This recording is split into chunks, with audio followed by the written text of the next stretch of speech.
के सामने घोषणा करती हूँ कि मेरी राधा के लिए कृष्ण पूर्ण रूप से योग्य है। इस बार तुम्हारा विवाह मुझसे ही होगा, तुम भी देखते जाओ।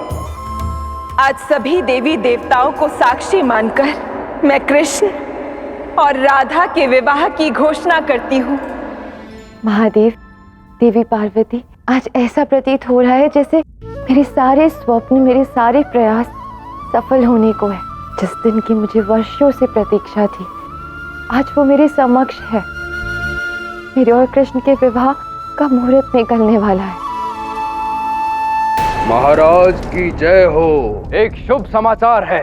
कृष्ण का अंत करने के लिए जिस अवसर की प्रतीक्षा कर रहे थे, वो अवसर हमें मिल गया है महाराज। कौन सा अवसर? बताओ। वो कृष्ण अपने विवाह की तैयारी कर रहा है।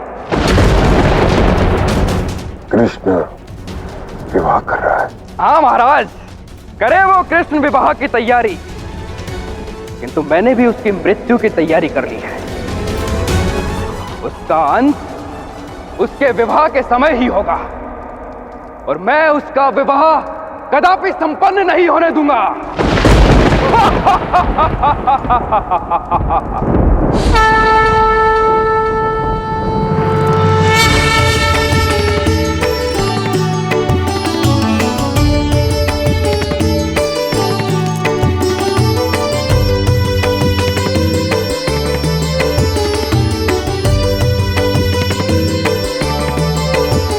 आइए ऋषिवर, विराजी।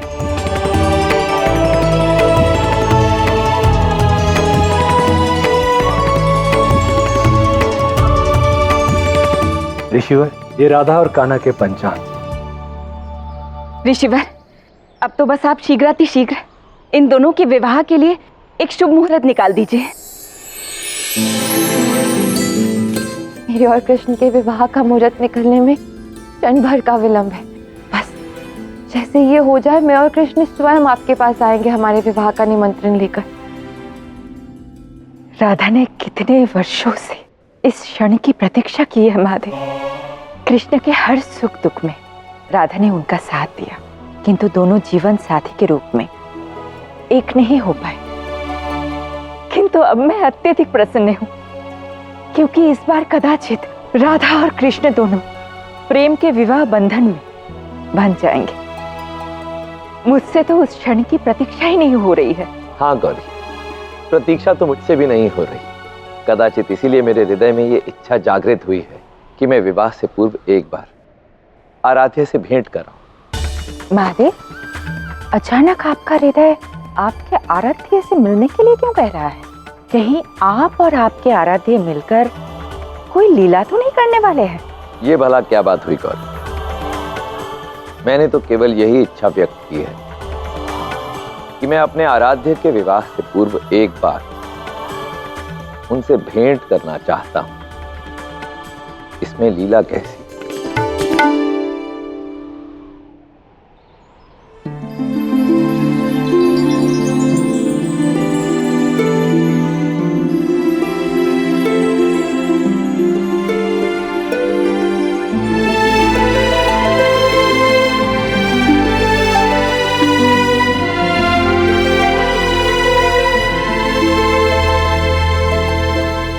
ऋषिवर, क्या बात है? कोई समस्या है? अभी तक जो भी मुहूर्त मैंने देखा है वो इस वर वधू एवं विवाह के उपयुक्त नहीं है।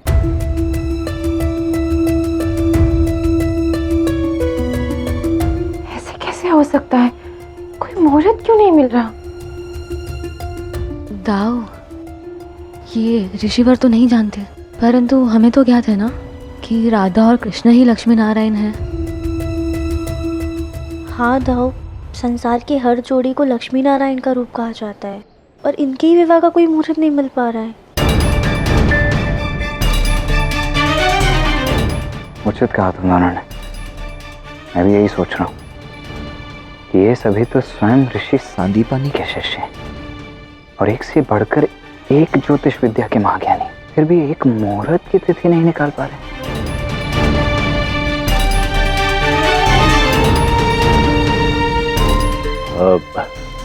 कोई तो शुभ मुहूर्त होगा ऋषिवर। जजमान, जो भी शुभ मुहूर्त होगा हम अवश्य बताएंगे।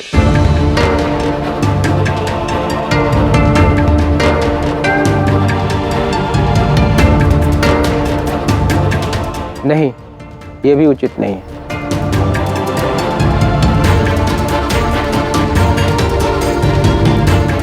ये कान्हा भी ना सवेरे से ना जाने कहाँ लुप्त है। कोई ना कोई कारण तो अवश्य है इस मुहूर्त के ना मिलने का। प्रतीत हो रहा है कि अभी मुहूर्त मिलने में तनिक समय और लगेगा। तब तक तुम सब कल की विष्णु पूजा के लिए सामग्री ले आओ। अवश्य काकी।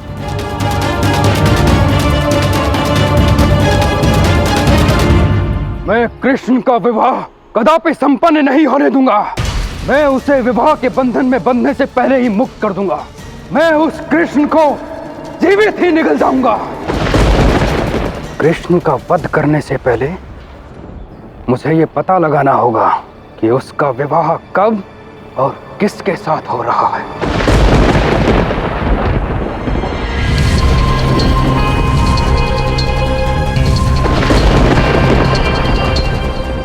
तनिक मैं भी तो देखूं कि वृंदावन में कृष्ण के विवाह की क्या तैयारियां चल रही है।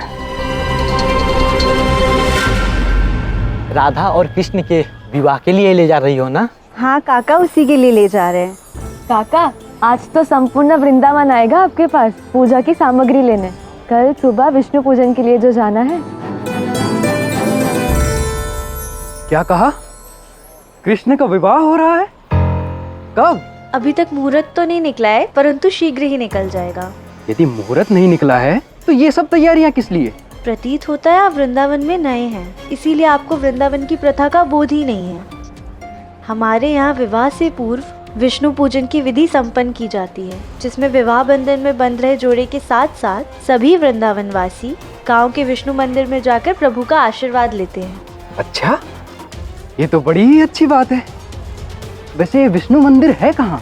गांव की सीमा से दूर पर्वतों के मध्य से जो मार्ग जाता है, उसी मार्ग के अंत में स्थित है ये मंदिर। क्षमा कीजिएगा, परंतु अब हमें जाना होगा, अन्यथा विवाह की शुभ घोषणा सुनने से हम सभी वंचित रह जाएंगे।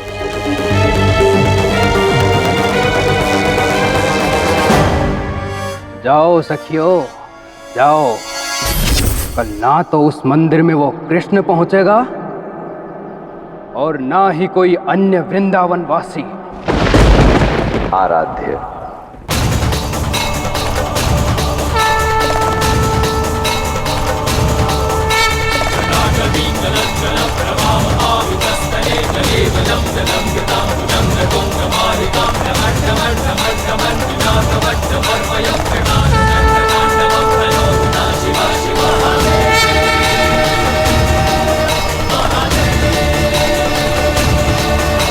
प्रणाम आराध्य। प्रणाम आराध्य। क्या हुआ आराध्य? आप चिंतित लग रहे हैं। चिंतित नहीं, बस आप ही की प्रतीक्षा कर रहा था। मुझे विश्वास था कि आप मुझसे मिलने अवश्य आएंगे। मैं कैसे ना आता आराध्य। मैं आपकी मनस्थिति से भली भांति परिचित हूं। मैं जानता हूं कि आप इस समय उस वचन के विषय में सोच रहे हैं जो आपने इसी स्थान पर दिया था, राधा को। बहुत मनमानी की है ना तुमने। इस बार तुम्हें मेरी प्रत्येक बात माननी होगी। वचन देता, तुम्हारी हर बात मानूंगा। तुम्हारी हर बात स्वीकार है मुझे। मैं बस राधा को प्रसन्न देखना चाहता हूँ आराध्य। उसकी कही हर एक बात मैं मानना चाहता हूँ। किंतु अब ऐसा लग रहा है जैसे हम कहीं न कहीं नियति के विरुद्ध जा रहे हैं, और मैं नियति के विरुद्ध कैसे जा सकता हूँ? तो इसका अर्थ यह है कि मैं राधा को समझाने का हर संभव प्रयास करूंगा, किंतु अंततः वही होगा जो राधा चाहेगी। आराध्य, आपसे भला क्या छिपा है? आप तो भली भांति जानते हैं कि इस समय जो राधा आपके साथ है वो केवल आपकी सखी ही नहीं, अपितु देवी राधा है, और वो आपकी नियति में लिखे लेख से भली भांति परिचित है। मुझे पूर्ण विश्वास है आराध्य कि जो भी होगा शुभ ही होगा। आशा तो मुझे भी यही है आराध्य। अब देखते हैं क्या होता है। आपसे बात करके मन हल्का हो गया। आने के लिए बहुत बहुत धन्यवाद। अब मुझे आज्ञा दीजिए।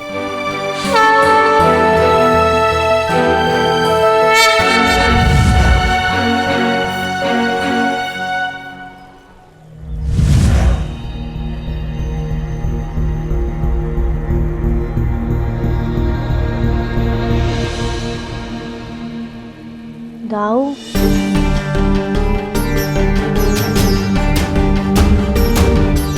ईश्वर, कोई शुभ मुहूर्त मिला? राधा और कृष्ण की कुंडली का अध्ययन करके हमें ज्ञात हुआ है उनके विवाह का मुहूर्त तो कई वर्ष पहले ही बीत गया है। कृष्ण के बालपन में, उसके पश्चात उसके विवाह के लिए कोई भी शुभ तिथि नहीं है।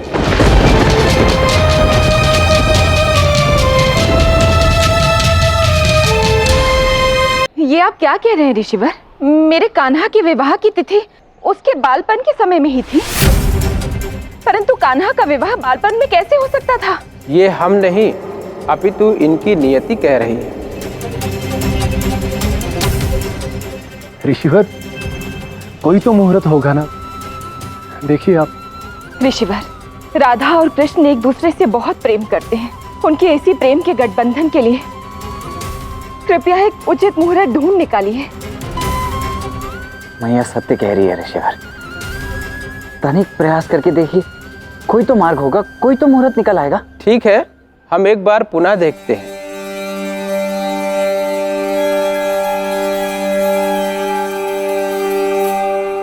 एक मुहूर्त है।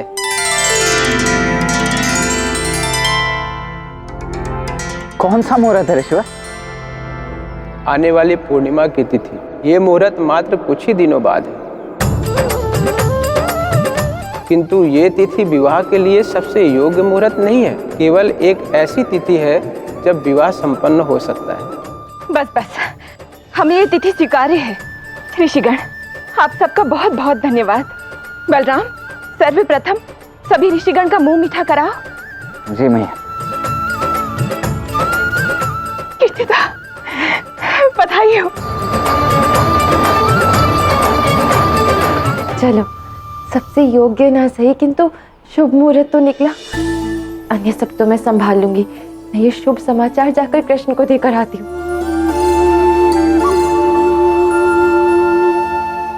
लीजिए ऋषिवर, मुंह मीठा कीजिए।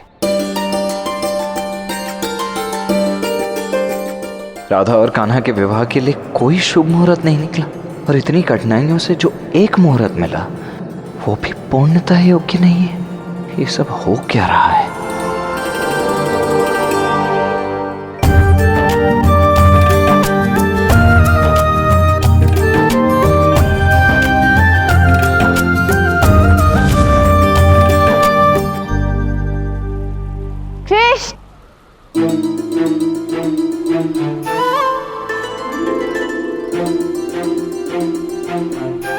क्या हुआ कृष्ण? तुम्हारे मुख पर ये उदासी क्यों? और सबसे दूर यहाँ अकेले क्यों खड़े हो? बात ही कुछ ऐसी है राधे।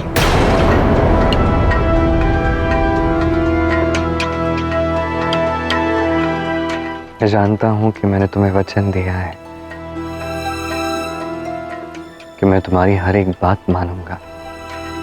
मुझे इस बात का भी बोध है कि तुम्हारे हृदय ने हमारे विवाह के लिए अनगिनत स्वप्न बुन लिए हैं, परंतु क्या कृष्ण? तुम ये बता रहा था, तुम्हें नहीं लगता कि हम नियति के विरुद्ध जा रहे हैं? यही कारण है कि हमें हमारे विवाह के लिए एक शुभ मुहूर्त तक नहीं मिल रहा है, कोई शुभ तिथि नहीं मिल रही है। नियति से प्रीति नहीं बनती है कृष्ण। यदि हमारा विछोड़ नियति क्यों ना हो, मैं इस बार नियति से भी लड़ जाऊंगी। हार नहीं मानूंगी मैं। यदि कोई शुभ मुहूर्त नहीं भी निकला तो भी हमारा विवाह होकर ही रहेगा। तुम ये बात जानती हो कि हम नियति के विरुद्ध जा रहे हैं, तब भी तुम आगे बढ़ रही हो। अब इसके आगे मैं और कुछ नहीं कह सकता राधे। ऋषियों ने जो तिथि निकाली है वो भी श्रेष्ठ तिथि नहीं है। बस एक निवेदन है तुमसे कि पुनः एक बार विचार कर लो। तत्पश्चात जो भी तुम चाहोगे वही होगा। किंतु यदि हम नियति के विरुद्ध जाते हैं तो उसका परिणाम सामने अवश्य आएगा।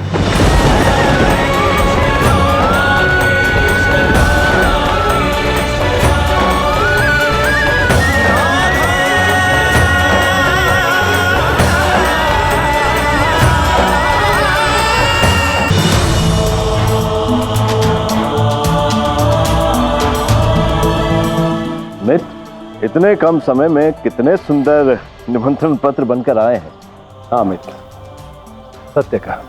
और विवाह में दिन ही कितने शेष रह गए। हमें सभी कार्य अति शीघ्र संपन्न करने होंगे। अवश्य। अब देखो ना, इस आयु में भी बच्चे हमें कितना दौड़ा रहे हैं। अब देखो बलराम को दौड़ाते हैं। क्या हुआ बाबा, आपने मुझे बुलाया? हाँ बलराम, ये देखो दोनों परिवारों की ओर से विवाह के निमंत्रण पत्र है और इनको बांटने का कार्य तुम्हारा है। आप निश्चिंत रहिए बाबा, मैं ये निमंत्रण पत्र सभी में उचित प्रकार से बंटवा दूंगा।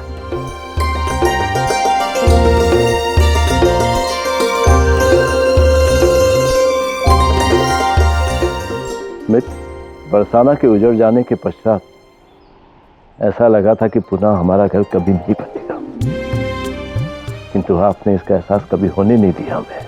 कैसी बातें कर रहे हो मित्र? अब छोड़िए सब, अब तो हम समधी बनने वाले हैं। हाँ मित्र, और कदाचित नारायण की यही इच्छा है। बस अब तो उनसे यही प्रार्थना है कि इस विवाह में कोई विघ्न ना आए।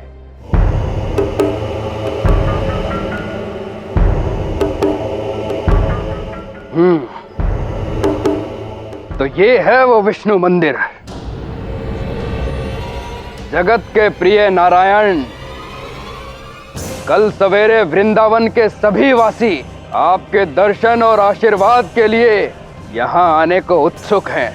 उस राधा और कृष्ण का विवाह जो होने जा रहा है, परंतु मैं ऐसा कदापि नहीं होने दूंगा। अब वृंदावन वासियों को आप तक पहुंचने के लिए मेरे मध्य से होकर जाना होगा। एक नए बने पर्वत को पार करके जाना होगा। अब ना तो विष्णु का आशीर्वाद मिल पाएगा उस राधा और कृष्ण को, और ना ही उनका विवाह हो पाएगा।